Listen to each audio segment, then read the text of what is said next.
Love you বন্ধু, আমার ID ঠিক আছে, জাস্ট তোরে পরীক্ষা করলাম। শালা তুই ভালো হইবি না? হুম, আচ্ছা বন্ধু তুই থাক, এখন আমার জিএফ কে পরীক্ষা করার পালা। আচ্ছা। কি হলো, তুমি এই আইডিতে কেন?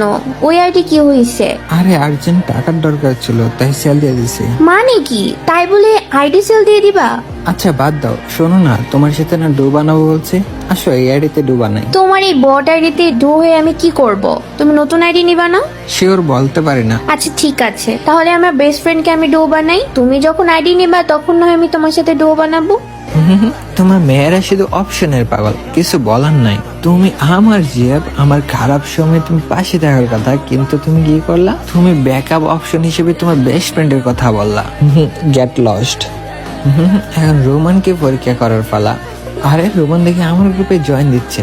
আচ্ছা দেখি। কিরে বন্ধু, ভাবিরে নাকি কিক দিছিস আর তুই নাকি আইডি সিল দিয়ে দিছস, মানে কি? ওরে কেক দেওয়ার কারণ ছিল তাই, আর হ্যাঁ আইডি সেল দিছি কারণ টাকার দরকার ছিল মামা। মানে কি আমাকে বলস নাই কেন? আমি থাকতে তোর আইডি সেল দেওয়া লাগবে কেন? আইডি ব্যাক নে আর টাকার বিষয় আমার উপর ছেড়ে দে। লাভ ইউ বন্ধু, তোর পরীক্ষা নেওয়ার আগে তুই পাস। আসলে ভালোবাসার স্বার্থ আছে, কিন্তু বন্ধুত্বে কোনো স্বার্থ নাই, আর দিন শেষে বন্ধুই আপন।